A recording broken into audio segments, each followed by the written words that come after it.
Hello everybody and welcome back to another dramatic reading slash response video for my new fan story, Your Hero Academia. I'm sure even if you didn't catch the last video, you know what this is based on. Becca and I are having a lot of fun working on this project, and for the first part of this video, we are going to make our responses to the reviews that you guys have left for the prologue. So what do we got? Sweet. All right. So are we going to start on the bottom or the top? We can go bottom to top. Okay. So, first one, guy who likes reading, 2017. Or no. Sorry, 20,017. Okay. My bad. My brain's not working.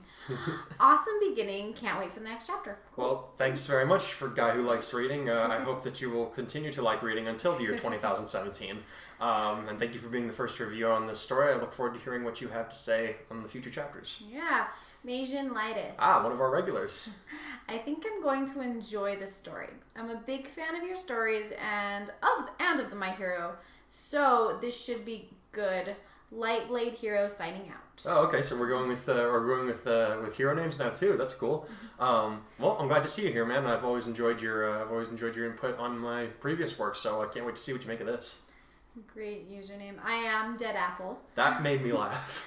Man, why do all the stories I read from you have to be so dark all of the time? Having said that, I look forward to reading this. I hope you're in good health. Same for your wife. We are in good health. Thank you for asking. And are all my stories that dark? I mean, you like to write these really intense characters. So, okay, and you so like violence. Yeah, that's true. I mean, I suppose would it be more accurate to say that my characters are dark, not as much as the story? I mean, that's the thing. The stories tend to get kind of dark because the character's dark. Oh, yeah, I guess that's true. I never thought about it that way. I'm sorry. But I'm glad that you're going to be here, and I'm glad that you're looking forward to seeing what happens next. Yeah. Natsu Gamma Dragon Slayer. Nice. Well, this is going to be an interesting story. Like you, man. I like you too. Thank you. I believe this guy has been following me since the Toa Vinecrowd and the Slayer Vinecrowd. So it's good to see you again. I do hope to continue seeing you throughout the rest of this chapter. And that's all of them, right? Sweet. Yeah, that's it. All right. So from here on out, we're going to move on to my dramatic reading of the first chapter of Your Hero Academia. I will be releasing a physical copy onto fanfiction.net in a week's time. After the dramatic reading, we will be kind of discussing what went into making each chapter. So, on with the show. Your Hero Academia, Chapter 1, Getting In. Can you believe that we're here? I know, right? Hero Course, here we come. These and several other exclamations were being echoed by the chattering students standing together outside of a training ground area C. Why wouldn't they be? After all, they, out of thousands of students in Japan, have been chosen to pit themselves against the rigorous acceptance regime of Ultra Academy High, the Hero Academia. Anyone who made it through the testing and was accepted into the school were promised a higher than average chance of becoming pro heroes one day. And what child wouldn't want a chance to become a superhero? Among those gathered there for the combat test that day was a young man named Kurai. Dressed in a t-shirt and some running pants, standing at average height with brown eyes and wearing short black hair, he didn't look like anything special, especially when surrounded by people with more obvious and flashy quirks. But those that knew him from his time at the private Some Academy knew that he was marked for high rankings in the hero world someday. The only other student that garnered as much attention at his school for his abilities and intellect was Tenya Ida, the younger brother of the pro hero Ingenium. The two boys had a friendly rivalry between them, as they both aspired to become like the men they admired. For Ida, it was his elder brother, of course. For Kurai, it was the hero Gang Orca, which surprised many people who learned the fact. Sure, he had recently risen to the number 10 spot among the rankings of pro heroes, but he hardly seemed an ideal role model for an aspiring young man like himself. When asked why he admired the bizarre-looking hero, Kurai would simply reply that he admired a man who, despite appearing every bit as evil as the people he often fought, decided to do something worthwhile with his life instead of conforming to society's assumptions about him. Hello there. A girl with pink skin and yellow horns sprouting out of her head said as she approached Kurai, snapping him out of his reverie. You excited about this or what? Or what, I think. Kurai replied with an easy laugh, despite being a little put off by the girl's eyes, which were black where they ought to be white and surrounding yellow irises. I know we've been given a grand opportunity and all, but, getting excited about it won't do me much good if I don't pass, right? Sheesh, ever heard of optimism? The girl asked him, though she kept up her own grin. I don't think it really ever hurt anyone. Sorry, I have a bad habit of being kind of a downer. He chuckled, scratching his head nervously. Or, so say my friends. Well, maybe once we get into the school, I'll teach you how to be a little bit more optimistic, the pink girl said unabashed. What's your name, guy? I'm Mina Ashido. Kurai Hikari, the boy answered. What kind of quirk did you bring with you? If you don't mind me asking, that is. Acid, she said proudly, holding out a finger off which fell a drop of pale green liquid that disintegrated a speck of pavement that it touched. I got way more than that, of course, but I don't want to accidentally turn someone into a puddle, you know? How about you? What kind of guns are you packing? Okay, boys and girls! An obnoxiously loud voice blasted out of a speaker system belonging to one present mic. Run, run, run, run, run! Time's wasting and you've only got 10 minutes! There are no countdowns in real life! Off you go! Kurai was already gone after President Mike told him to run, having noticed the doors of the enclosed city simulation sliding open. He wasn't the only one, but he managed to get ahead of the pack for the most part. Mina, he was interested to see, was keeping up with him by secreting acid out of her feet, allowing her to slide around on the ground faster than most people could run. See you after the practical, she laughed as she took down off a side street. I still want to know what your quirk does. He grinned to himself as she left his side, then refocused on his surroundings. Okay, robot villains, he thought. Shouldn't be too difficult, really. As if in response to his thoughts, a robot twice as tall as he was shot out from an alley and swiveled its head so that a single eye locked onto him. On several plates of its body, he noticed the number 1, indicating its point value. Hi, he smiled again. Holding out his right hand so that his palm faced the droid, he engaged his quirk, sending forth a small yellow energy bolt that blasted the target's head clean off, leaving the rest of the body to collapse in a heap. Bye. Glancing around him, he thought, I need a better vantage point than street level. Engaging his quirk again, he used the energy it granted him to leap 12 stories high and land lightly on the roof he had aimed for. From there, he had a much better view of the simulated city in which many robots could be seen rampaging and destroying buildings as often as targeting students. Okay, he thought, composing himself before raising both of his hands. Bolts of energy flew out by the dozens at his command, taking down robot after robot, all of them worth 1 to 3 points. Is this really the best they could come up with? He thought with a frown. He had been expecting more of a challenge in which to test himself. Then again, he reasoned that his quirk was a great deal more powerful than even some pro heroes out in the field right now. Not everyone could be held to the same standard as him. He had no idea how many points he had needed to pass, so he just kept blasting away, making sure to do as little damage to his surroundings as possible. He also tried to avoid aiming at robots being taken down by other students, as he did not want to accidentally strike one of them. This thing will only last 10 minutes, he thought as he blinked a few times after demolishing a trio of robots that had noticed and were headed right for him. I can control myself for that long. No sooner than the thought had crossed his mind did he detect a rumble on the ground. Looking over to the east, he noticed several buildings were collapsing, as if being shoved aside from something within the cloud of giant debris that had sprung up. That's more like it, he thought as a feral grin split his face. Taking a running start, he began to leap from rooftop to rooftop, heading for the collapsing buildings, demolishing any droid that he came across as he went. Admittedly, there weren't very many left. He had heard that President Mike called out that there were only 3 minutes to go, but he knew that every point counted toward him getting into the academy. Wonder what this will be worth. Then out of the dust finally emerged a gargantuan robot, taller than the buildings that Kurai had been using to get there. There were no markings to indicate its point value, which could only mean, that thing is the 0-pointer? He thought with a deep frown. The hardest one to beat, and it's worth nothing.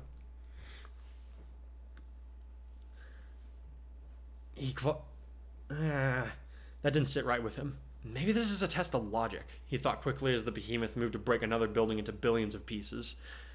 Maybe the judges monitoring want to know that their students are aware it's a time to retreat as much as there is a time to fight?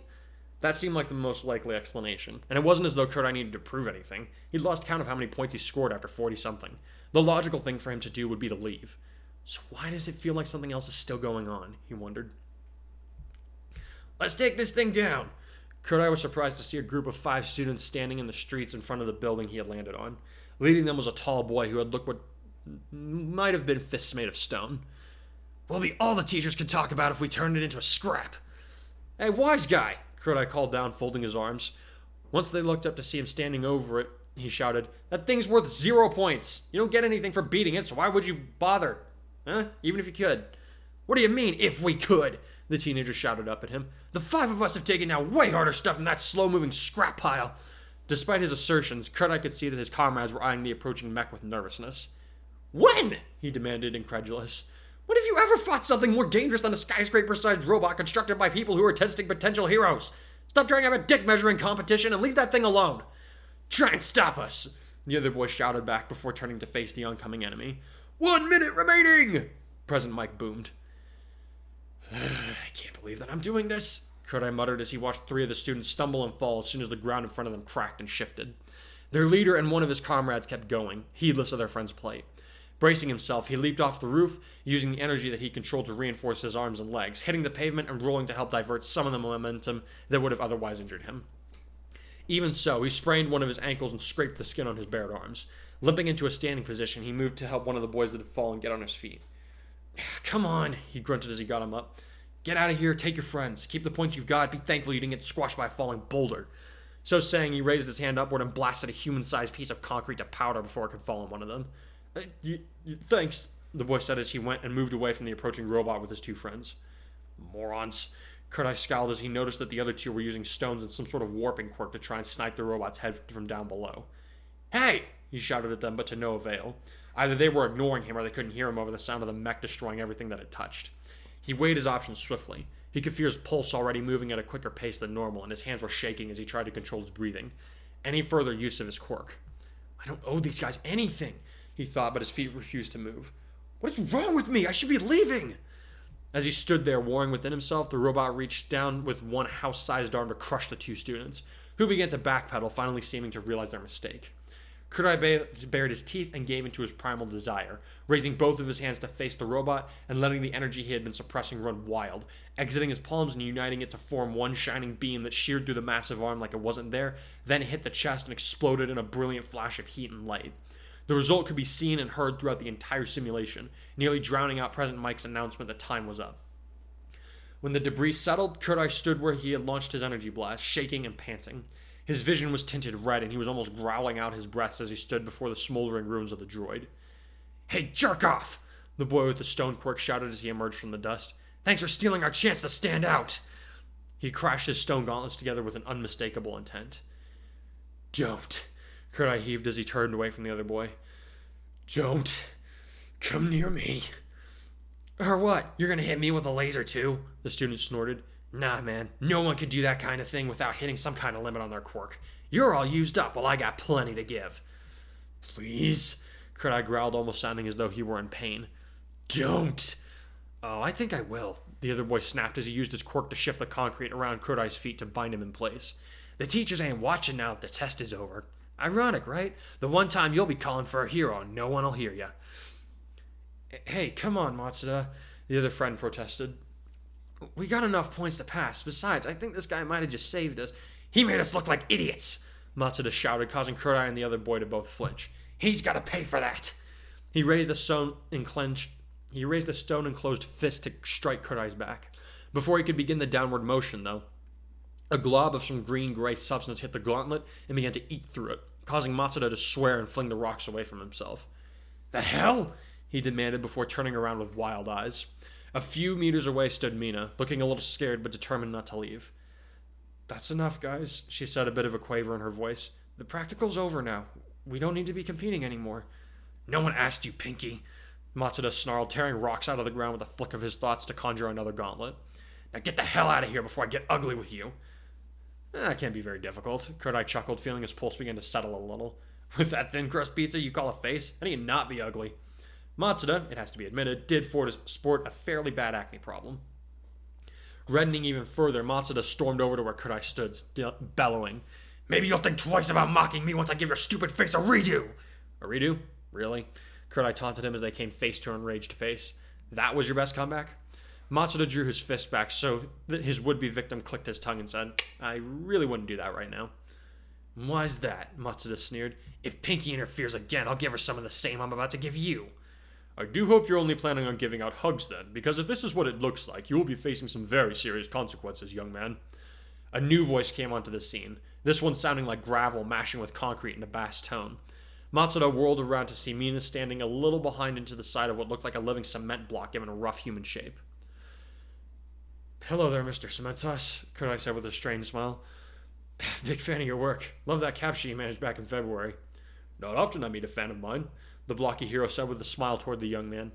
Kneeling, he touched the street and sent forth a pulse of energy that undid the stone bindings on the student, who quickly moved out of the reach of Matsuda's stone gauntlets. I have some appreciation for underdog heroes, Kurai said as he walked briskly over to stand next to the teacher. For lack of a better term. Sorry, there was probably a better way to phrase that. No offense taken here, Cementos chuckled. Reaffixing his attention on Matsuda, the pro-hero rumbled. Now then, young man, I suggest you put those down right now. To his credit, Matsuda did as he was told. He did, however, try to justify his actions, saying, Look, Mr. Cementos, I know how this looks, but that guy, he stole our kill. He didn't steal anything, Cementos quickly asserted. That robot was worth no points, which you would know if you had paid any kind of attention during the orientation. In fact, he probably did you a favor by stepping in. These robots are programmed not to kill, but they can still cause all manner of serious injury. Your quirk was not suited for taking it on, yet you insisted on fighting it anyway. That was very foolish, and will reflect poorly on your application to this academy, not to mention that you nearly attacked 2 students. Matsuda's reddened fiercely with embarrassment and shame, but he set his jaw and refused to concede to the teacher's lecture. But unless you wish to face an outright rejection here and now, I suggest you move along and keep away from these students, Cementos said firmly. Matsuda made a rude gesture toward Mina and Kurai before turning around and walking away, muttering darkly to himself. Here's to hoping we don't end up in the same class as that guy, Mina laughed nervously, wiping sweat from her brow. You okay? Kurai asked, looking her over for any injuries. Yeah, just a little rattled, she laughed hoarsely. Those robots were a lot more than I was expecting, which I guess is my fault. I should have known UA would test us this hard. I'm glad that the 2 of you are all right, Cementos said after a slight pause in their conversation. From what I could see in the observation room, you 2 did quite well, especially you, young man.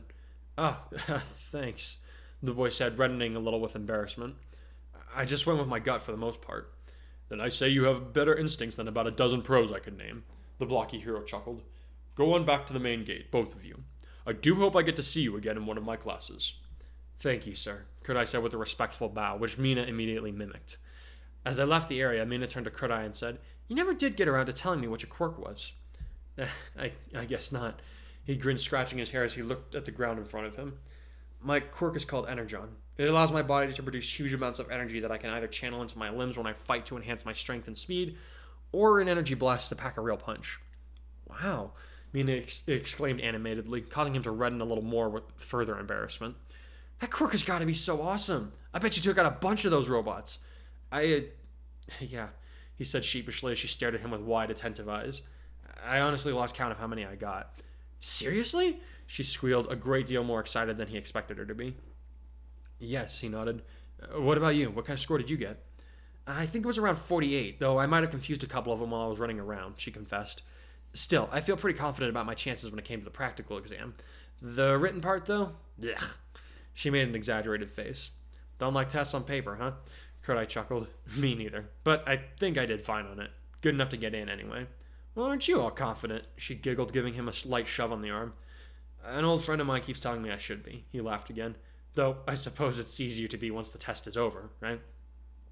Not me, Mina replied. The suspense is going to kill me until I get my results. A week later, Kurai and his family were gathered at the Ida's residence, both of their children having received letters from the offices at UA High. Even Tenya's older brother, Tensei, was present, having been able to take an afternoon off for once. With Kurai were his parents and his younger brother, Akarui, who was about to start his last year of middle school. While Kurai would have had what many would consider to be a great power, his younger brother's quirk was also something quite special. The doctors called it solar intelligence, and it allowed his brother's mind to work at incredibly high speeds during the day. At age 12, he took an IQ test at around noon and came out with a score of 294. During the night, however, his quirk mostly lost its effect, and he became of rather average intelligence. Even so, it was an impressive power, one that could allow him to choose any number of paths in life when he got older. So far, he expressed interest in becoming a biomechanical engineer, but who knew what else he might discover before he went off to college. In any case, he and his parents were eager to discover the results of Kurai's test, as well as that of the younger Ida boy. So at the insistence of Tenya's mother, Kurai opened his letter first and was surprised to find a holo projector inside of the envelope. That's new, he muttered, pushing the button that would begin the playback. Hello, Hikari! I am here to announce the results of your exams! A booming voice startled the onlookers as a video began to play on the living room wall, though not nearly as much as who the voice belonged to. That's All Might! Akarui exclaimed, his young eyes wide with delight. For indeed it was the number one hero, larger than life, smiling broadly and dressed in a yellow business suit that barely contained his bulging muscles. That's right. All Might continued, oblivious to their exclamations of surprise. You're looking at the newest member of the UA faculty. From here on out, it will be my privilege to teach the next generation of heroes. He's going to be a teacher at UA? Tenya burst out with a laugh. Extraordinary! Shh! About half a dozen people told him as they waited with bated breath to see what the man would say next. I'm sure you're dying to know how you did in your tests, and I'm dying to tell you, so let's get on with it. All Might laughed, bringing grins to the faces of his audience. Hikari Kurai, as you know, we receive many applicants each year, and select only those students that show the highest amount of promise to become pro heroes. In regards to your written exam, you passed, and with respectable scores, I might add. His family cheered and clapped for a moment, then quieted as All Might began to speak again. Now for your practical exam. The huge man grinned even more broadly and said, As you know, there are points awarded for defeating the villain robots you faced. And in that alone, you broke a record, scoring a whopping 89 points. His family went ballistic, his brother giving him a high five just in time for his mother to wrap him up in a bear hug, followed by a simple handshake from his father, all while he was grinning broadly.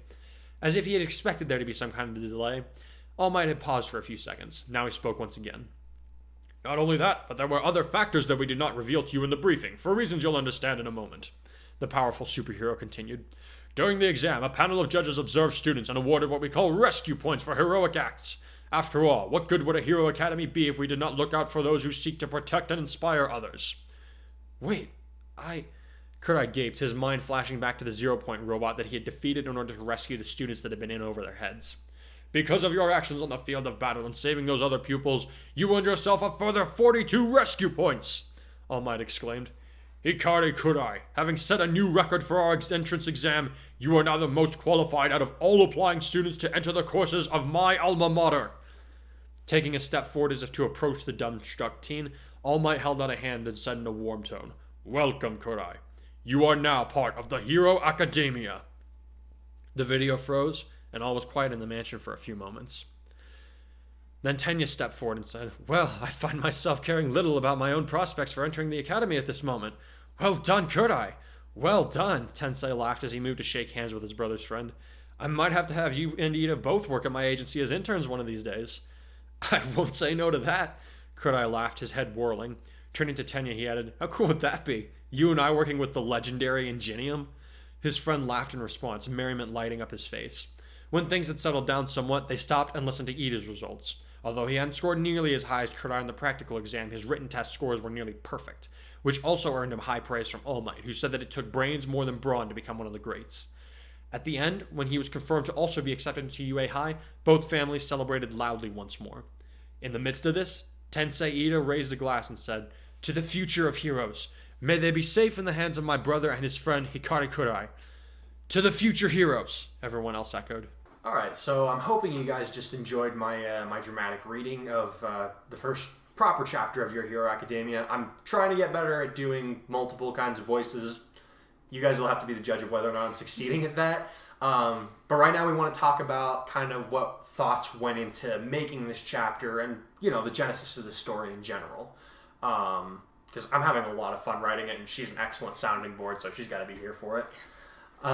So first thing we wanted to kind of cover is the similarities and differences between Kurai and Deku. And reason I bring this up is because Deku, obviously the main character of My Hero Academia, he's great. We all know and love him.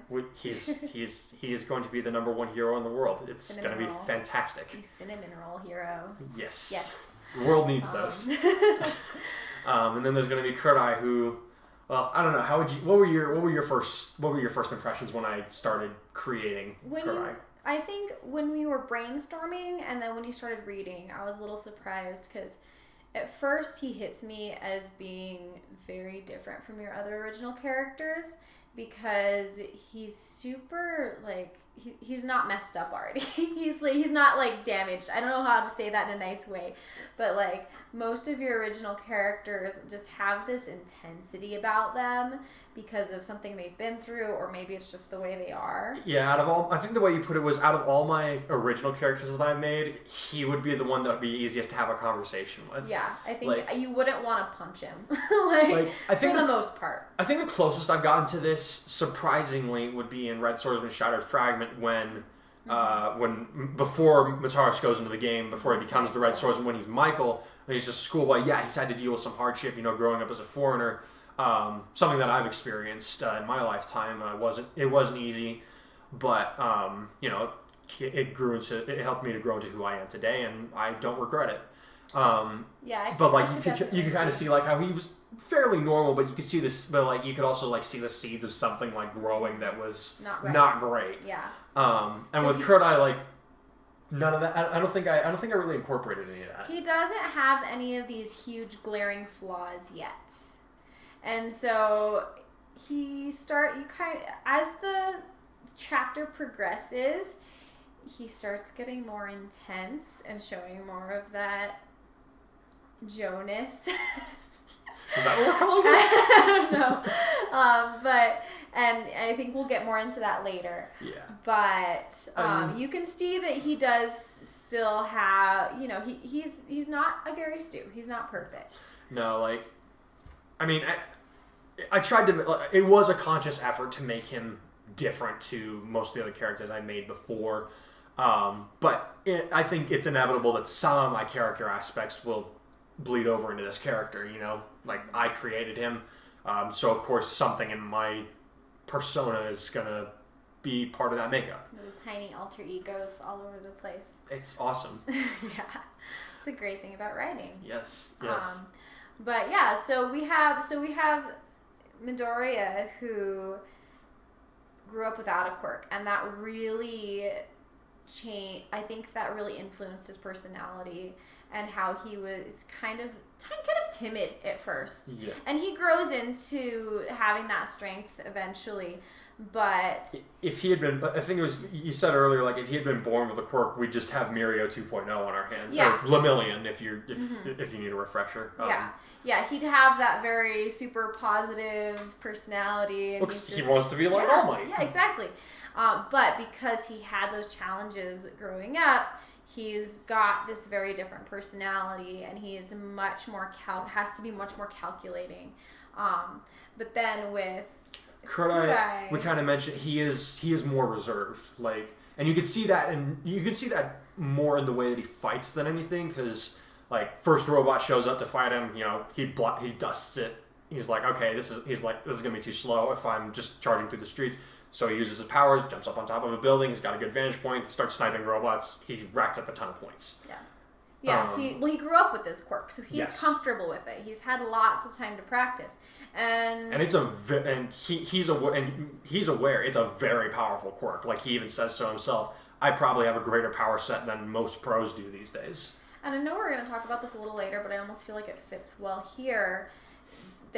Their background, because he also grew up with Ida, and so both Deku and Kurai have these peers who they've grown up with and who have been kind of rivals to spur them onto greatness, but they're very different relationships. Yes, Bakugo and Deku is clearly not a healthy one, at least to start with, and I'm not even sure that you could call it healthy where they are in the anime right now.